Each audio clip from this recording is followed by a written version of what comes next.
Yo les quiero presentar al abogado Juan Ramón Barrote. Es abogado egresado de la Universidad Gran Mariscal de Ayacucho, es asistente legal en la Fiscalía General de Venezuela en Derechos Fundamentales, fue entre el 2005 y el 2010 que hizo ese trabajo. Fue participante del programa de Derechos Humanos de la Corte Interamericana de Derechos Humanos del 2008. Es ex asistente parlamentario de la Asamblea Nacional de Venezuela por el Estado Sucre entre el 2015 y el 2017.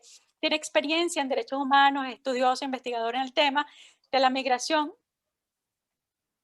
forzada de venezolanos y de la protección internacional de venezolanos en Irlanda. Así que le doy la palabra y mis disculpas nuevamente por este retraso en el programa.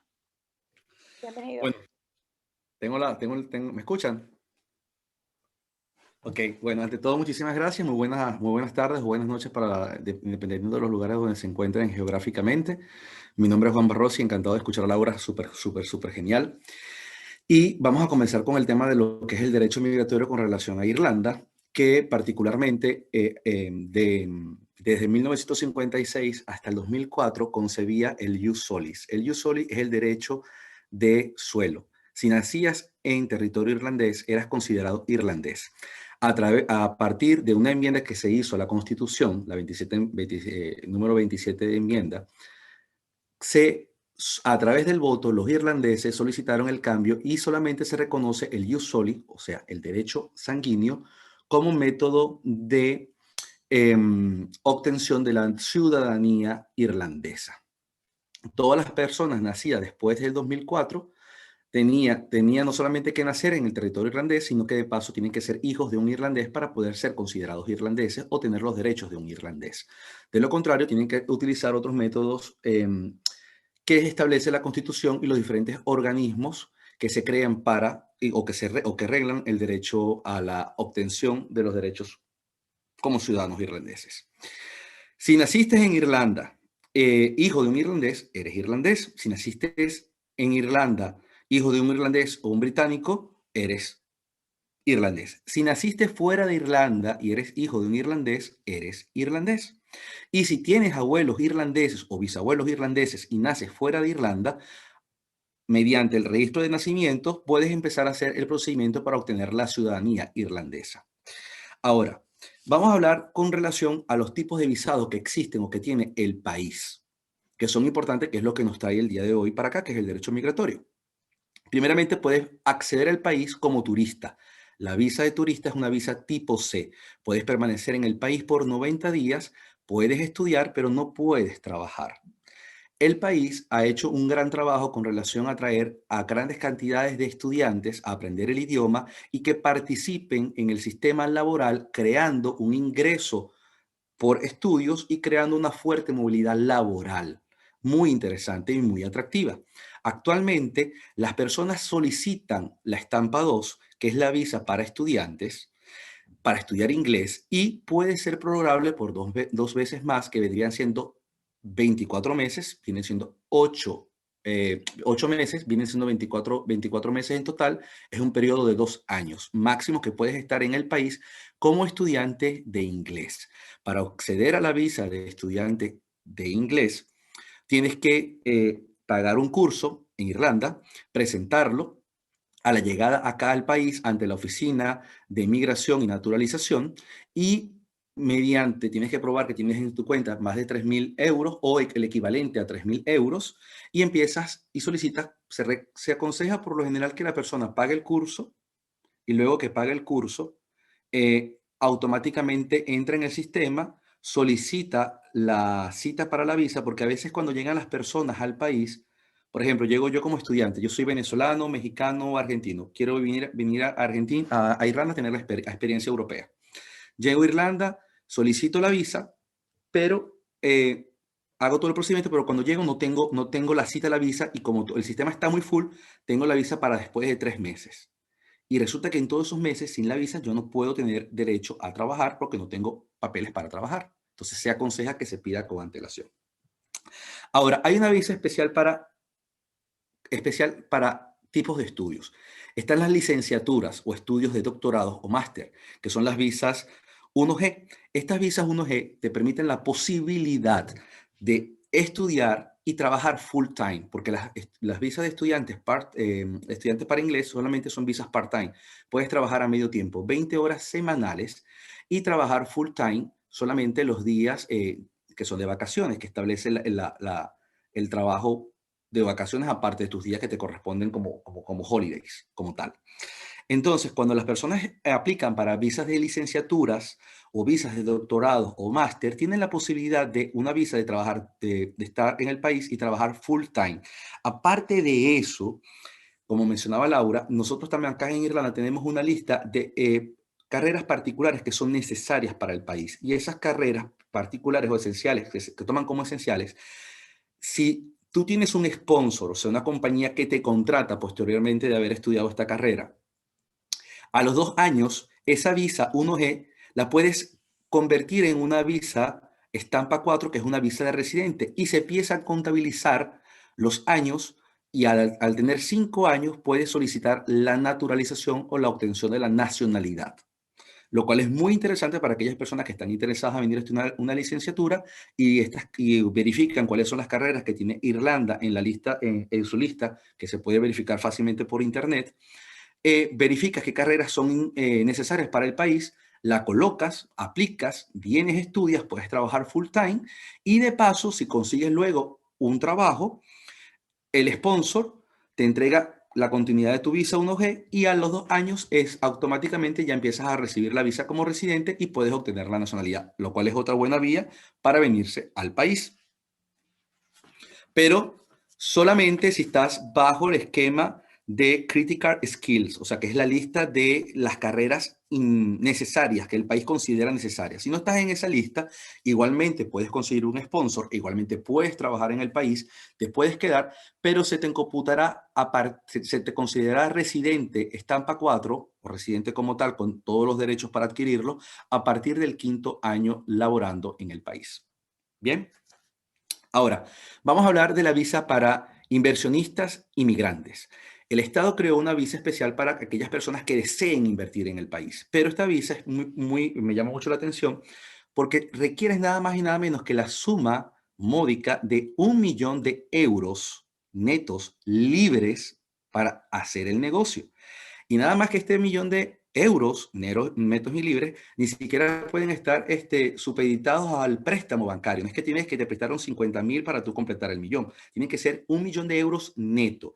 Y la persona tiene que evidenciar que tiene en su cuenta bancaria la cantidad módica de 2.000.000 de euros. No solamente eso, sino que de paso te requiere una serie de requisitos como antecedentes penales, una carta de buena conducta, y esta persona que solicita la visa y se le otorga, automáticamente se le entrega una visa estampa 4, que es una visa de residente que se le considera como ciudadano europeo y es extensiva para él y su familia, para sus familiares, esposas e hijos, y a partir del 5.º año puede solicitar la naturalización y que viene siendo la nacionalidad. Ahora, hablemos del plan de emprendedor, el STEP. Este plan fue creado en el año 2012. Es un plan para aquellas personas que tienen ideas innovadoras. Es bien interesante porque no necesitas 1.000.000 de euros. Solamente con 50.000 euros en tu cuenta y un proyecto, un business que sea innovador, una carta de buena conducta y antecedentes penales y que libre de antecedentes penales, puedes solicitar la visa. El Estado evalúa a través del Ministerio de Relaciones Exteriores si este negocio es un negocio que es innovador, que va a beneficiar a la sociedad y entonces te puede otorgar una visa por 2 años. Luego se te hace una revisión de esa visa, se te extiende 3 años más, pero esta visa es igual que la visa de inversionistas. Es una visa estampa 4, que es una visa que te otorga todos los derechos. Y automáticamente puedes estar en el país, ejercer todos tus derechos y obligaciones y al 5.º año puedes optar por la naturalización. Bien. Ahora, hablemos de un tema bastante interesante, que es un tema que nos ocupa muchísimo, sobre todo en este caso, que la mayoría que creo que estamos acá somos venezolanos, y es el tema del asilo político o refugio, o protección subsidiaria, que es lo que es un sistema muy parecido a lo que señalaba Laura, porque lo que es muy interesante con relación a Irlanda es que es muy parecida o copia mucho lo que son el sistema británico. Hay una muy fuerte influencia sobre Irlanda y entonces por lo general tenemos cosas muy similares. Tal vez ahora no tanto por el tema de que Inglaterra sale de la Comunidad Europea, por el tema del Brexit, pero bueno, Reino Unido, para ser más específicos. Entonces, Irlanda en el año 2015 promulgó una ley que se llama la Ley de Protección. Con esta ley de protección viene a arreglar todo lo que viene a ser el sistema jurídico para lo que son los refugiados, asilados y la protección subsidiaria. Esta ley vino a crear un departamento que es la Oficina de Protección Internacional y a su vez crea un organismo que se encarga o es un cuerpo independiente para determinar las apelaciones que se realizan a través de la Oficina de Protección Internacional, que es el IPO. El IPO es una oficina que pertenece al Servicio Irlandés de Migración, de Naturalización e Inmigración, que se denomina INIS o ENIS, y este a su vez pertenece al Ministerio o al Departamento de Justicia e Igualdad. Ministerio de Justicia e Igualdad tiene el Servicio Irlandés de Naturalización y Migración y está el IPO. El IPO, que es la Oficina de Protección Internacional, es el lugar donde todos los que estamos necesitados o requeremos solicitar asilo, protección, refugio, debemos ir. Ahí somos atendidos por un funcionario, se ubica así un funcionario que pueda entenderte en tu lengua. En este caso vamos a dar el ejemplo como si fuéramos venezolanos, porque estamos acá la mayoría, pero si fuese de otro país, también se ubicará una persona que pueda entender tu lenguaje y traducirte. Y esta persona te recibe tu información. Esta persona está encargada de calificar si tienes que pedir refugio o protección subsidiaria. Al igual que señaló Laura, para ir resumiendo, se califica como refugio la discriminación por raza, credo, religión, práctica política, pero si tu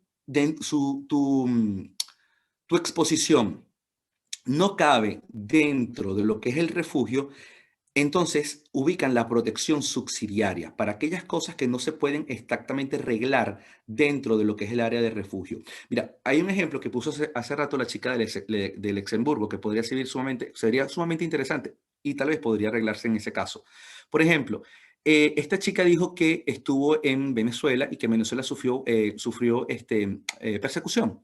Se va a otro país y desea ingresar, se va a otro país a vivir, pero en el otro país también recibe cierta presión o persecución. Entonces, fácilmente esta persona podría entrar en esa área de protección subsidiaria. ¿Por qué? Que es muy importante. Porque una persona que llegue al suelo irlandés y tenga residencia en un país como Panamá, Chile, Argentina, Brasil, pide refugio, se lo van a negar. Porque si tú tienes residencia en otro país, tú no tienes derecho a solicitar refugio en Irlanda o en la Comunidad Europea, porque tú tienes un lugar donde puedes estar seguro. Entonces, por esa razón, es muy importante que las personas que deseen venir a Irlanda entiendan que no pueden tener una residencia, casa, carro y tener una vida perfecta o tranquila o equivalentemente tranquila en un país como Panamá, como Chile o Argentina y llegar a solo irlandés y decir, mira, yo solicito refugio. ¿Y en consideración a qué? Bien, entonces, si esta persona logra demostrar que en ese otro país que se pudo ir, tal vez sufrió también de persecución, el caso de esta chica en el caso de Argentina cabe perfectamente en ese puesto, podría arreglarse una protección subsidiaria. Ahora, es muy interesante. Tanto el refugio como la protección subsidiaria genera la posibilidad de arreglar lo que se llama la colocación familiar. Y es decir, que tú puedes traerte a tus familiares cercanos a vivir al país, inclusive si no se encuentran contigo en el momento de realizar la denuncia o realizar la solicitud, mejor dicho, en el momento de realizar la solicitud. En ese momento que tú realizas la solicitud, se te imprime tu relato que acabas de hacer, lo observas, lo revisas, puedes ir con una persona que te genere asesoría legal, si este es tu caso, o puedes solicitarlo a través de la oficina del RIA, que es el Departamento de Centro de Acogida, que te colocan un funcionario que te dé asistencia legal en tu caso de necesitarla. En este caso, la persona hace su relato, se le entrega una copia para que la firme y se le entrega un certificado de residencia que es el TRC. Con el TRC, perdón, esto nos sirve como una tarjeta de identidad, pero tiene todos tus datos y tiene toda tu información. También es muy importante que las personas puedan pedir colocación familiar, pueden traerse a su cónyuge. Voy muy rápido. Ok. Pueden traerse a su cónyuge, pueden traerse a sus hijos menores de 18 años de edad y a sus padres. Es importantísimo entender también esto, que si la persona formaliza o hace la solicitud ante el organismo que es el IPO, que es la Oficina de Protección Internacional, y tiene un hijo menor de edad fuera del país, esta solicitud es subsidiaria. Se entiende que no solamente está pidiendo la protección o el refugio para él, se entiende que también es extensivo para su esposa e hijo. Es decir, si hay un ciudadano acá en Irlanda y solicita refugio, esa solicitud que está haciendo es extensiva para su esposo, para su cónyuge, su esposa o su hijo, dentro o fuera del matrimonio, y debe realizarla en un lapso de 12 meses. Tiene la obligación. Si no lo realiza en el lapso de 12 meses, esa solicitud de colocación familiar posterior a la solicitud de refugio, pierde el derecho de solicitarla. Salvo, el derecho irlandés es un derecho muy generoso porque inclusive coloca figuras como la decisión del ministro, por si acaso si si hay la decisión de la Oficina de Protección no es favorable para ti y tú apelas ante el IPAD, que es el cuerpo independiente que establece para las apelaciones en el caso de una negación de refugio o de protección subsidiaria, el propio ministro, tú puedes hacer una solicitud al propio ministro y el propio ministro tendrá facultades para decidir sobre el tema. Y eso es sumamente interesante porque te coloca siempre en más de una oportunidad para que tú puedas seguir ejerciendo la posibilidad o la creación de un derecho como individuo, como ciudadano. Ahora, las personas que llegan a Irlanda, me parece muy interesante algo que venía conversando con un amigo que han solicitado asilo, y es que una vez tú realizas la solicitud de refugio, te entregan un carnet que se llama el TRC, que es el carnet de certificación de residencia temporal. A los 8 meses tú solicitas el derecho, el permiso de trabajo, te entregan un carnet para que puedas trabajar. Y a los 3 años, un ciudadano que le ha sido otorgado bajo el procedimiento adecuado el refugio o la protección subsidiaria, esta persona tiene la posibilidad de adquirir la nacionalidad en 3 años.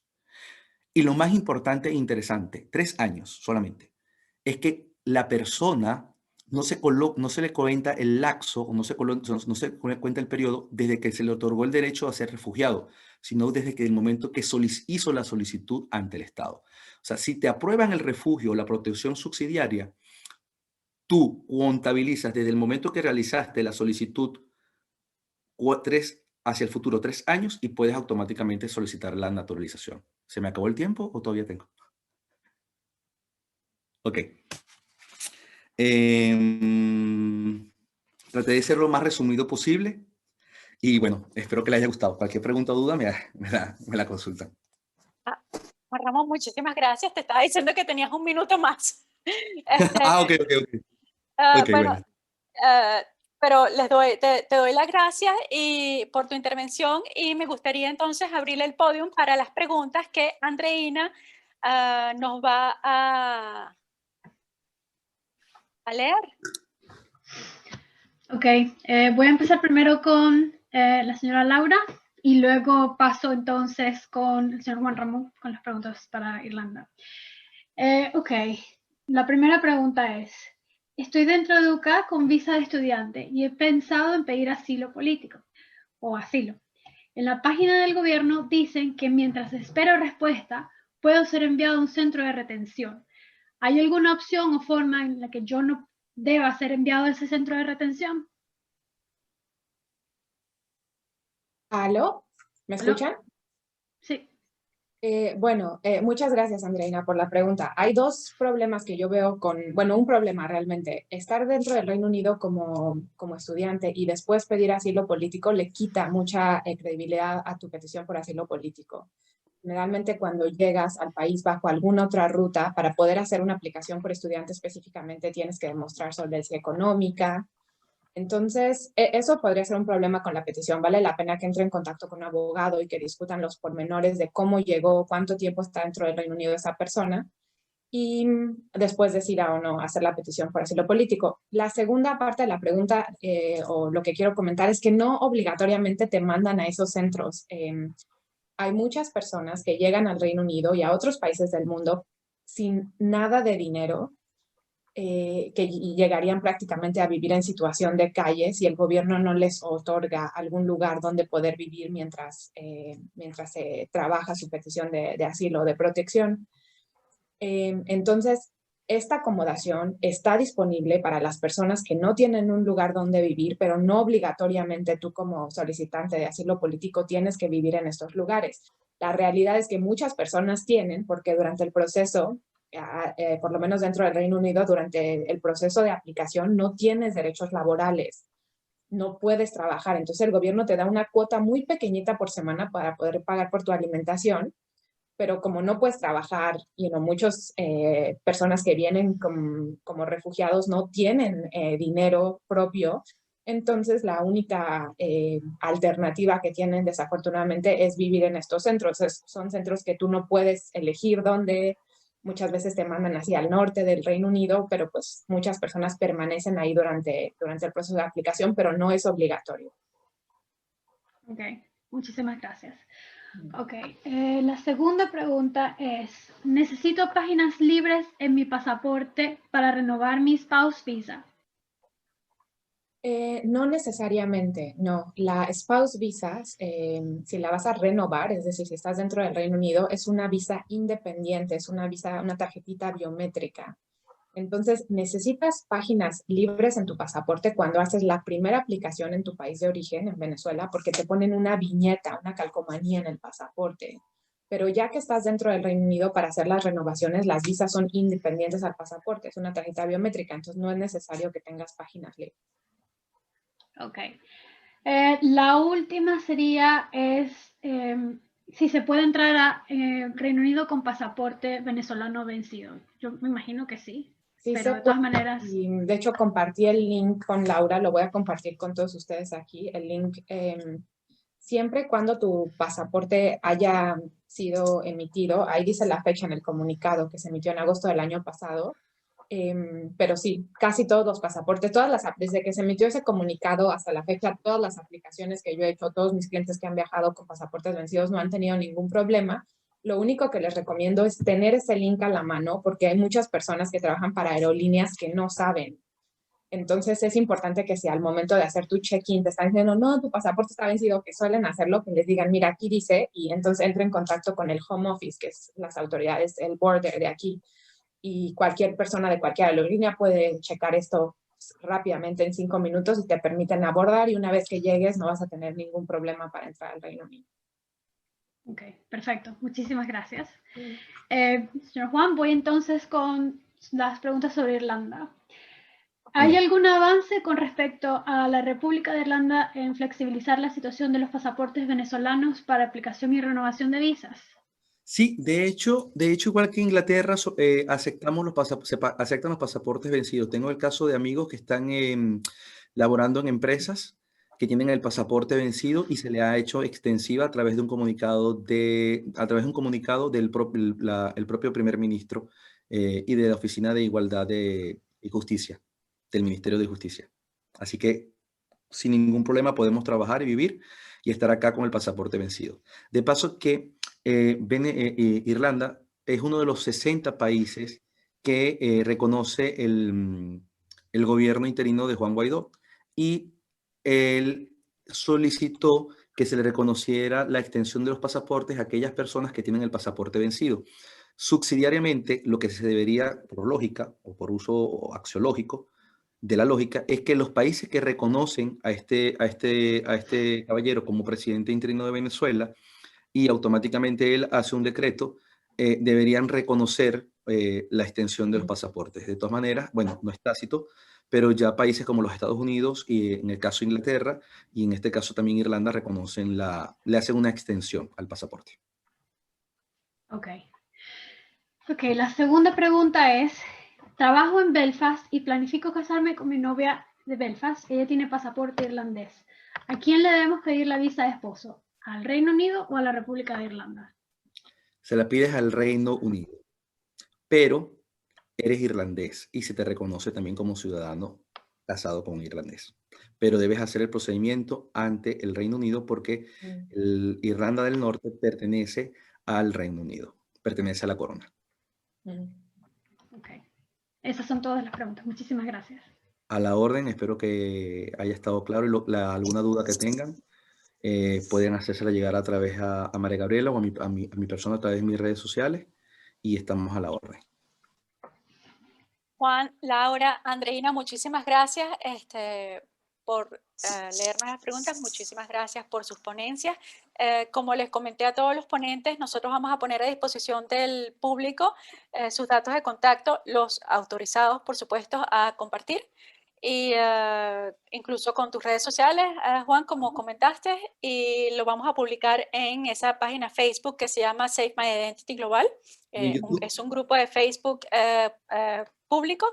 Los videos van a subir al canal de YouTube, pero primero vamos a solicitar que los editen. Es decir, que simplemente colocar una tabla de contenidos en la que uno hace simplemente clic en la ponencia y la persona, y se va directamente al minuto que corresponde a Irlanda o al minuto que corresponde al Reino Unido. Y eso se tarda por lo menos una semana. La experiencia que tuvimos anterior se tardó 3 semanas. Pero ahora conseguimos, nuestra coordinadora de redes, Ana Colmenares, se ofreció para realizar este trabajo. Y estamos realizando un informe con todas las ponencias, porque fueron 17 ponencias en los primeros foros, con todas las ponencias de los foros de diciembre y las ponencias de hoy, para poder realizar un solo informe con ya los 17 más 4 países del día de hoy y presentar algo sobre derecho migratorio y protección internacional elaborado por Save My Identity, obviamente respetando el derecho de autor de cada uno de los ponentes. Si no quedan más preguntas, nuevamente le doy las gracias a los participantes por haber estado aquí y durante estas 3 horas. Muchísimas gracias también a los ponentes por enseñarnos y darnos a conocer el derecho migratorio y la protección internacional, cómo se aplica en sus países de residencia. Y los invito simplemente al próximo foro, el día de mañana, que es sobre derecho migratorio y protección internacional en países panamericanos. En esta oportunidad tenemos a Canadá, a dos abogados de Canadá y a un abogado en República Dominicana, quienes nos van a hablar sobre los temas, y el doctor José Antonio Oropesa, de Coalición por Venezuela, nos va a hacer la introducción inicial al tema el día de mañana. No me queda más que entonces despedirlos a todos y recordarles que independientemente de que no existan guidelines en muchos países europeos, el country of origin y el guideline que nos comentaba Laura, tenemos muchísimos informes elaborados por Alemania, por el gobierno de los Países Bajos, por este organismo llamado EASO.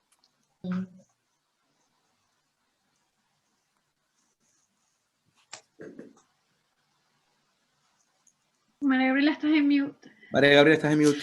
No te escuchamos, María Gabriela. Ahora sí. Ok. ¿Hasta dónde nos quedamos? EASO. Ok. Que sería el European Asylum Support Organization, que podría ser algo así como organización de apoyo en materia de asilo en Europa. Hay muchísimos informes, obviamente, de ACNUR, muchísimos informes que han salido de la misión independiente que ha sido enviada a Venezuela, del Alto Comisionado para los Derechos Humanos. O sea, informes no faltan. El conocimiento sobre lo que está pasando en Venezuela, no falta documentación. Yo creo que esto es público y notorio. El punto es que hay un evento político. O sea, falta la voluntad política de los estados de aceptar, en definitiva, al venezolano como una persona que requiere de protección internacional y por lo tanto debe reconocerse el estatuto de refugiado. El otro problema es que conocemos, de acuerdo a nuestra idiosincrasia latina, hay mucha gente también que se aprovecha este tipo de solicitudes de asilo y tal y qué sé yo, y entonces ellos, un pequeño grupo, la minoría, puede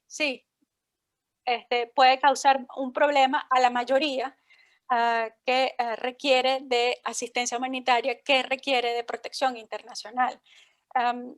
Obviamente son dos cosas que tenemos, que se contraponen, pero no hay que olvidar lo que dijo el experto de Luxemburgo, que también necesitamos, nosotros en nuestros países de residencia, necesitamos dar a conocer a los ciudadanos de nuestros países de residencia, o sea, necesitamos concientizarlos sobre la situación en Venezuela y que sean ellos quienes en un momento dado, a través de sus ONGs o a través de sus lobbies, quienes nos apoyen en estas, por ejemplo, en mejorar la situación del venezolano que llega solicitando asilo o algún tipo de protección subsidiaria. Ahora sí, creo que podemos cerrar. Son las 7 de la noche, 7 y 11 minutos de la noche, hora de Zúrich. Hoy, 16 de enero del 2021, el Departamento Legal de Save My Identity les da las gracias a todos por su asistencia, su participación y, por supuesto, sus ponencias. Hemos aprendido mucho de todos ustedes y los invitamos al día de mañana. Muchísimas gracias.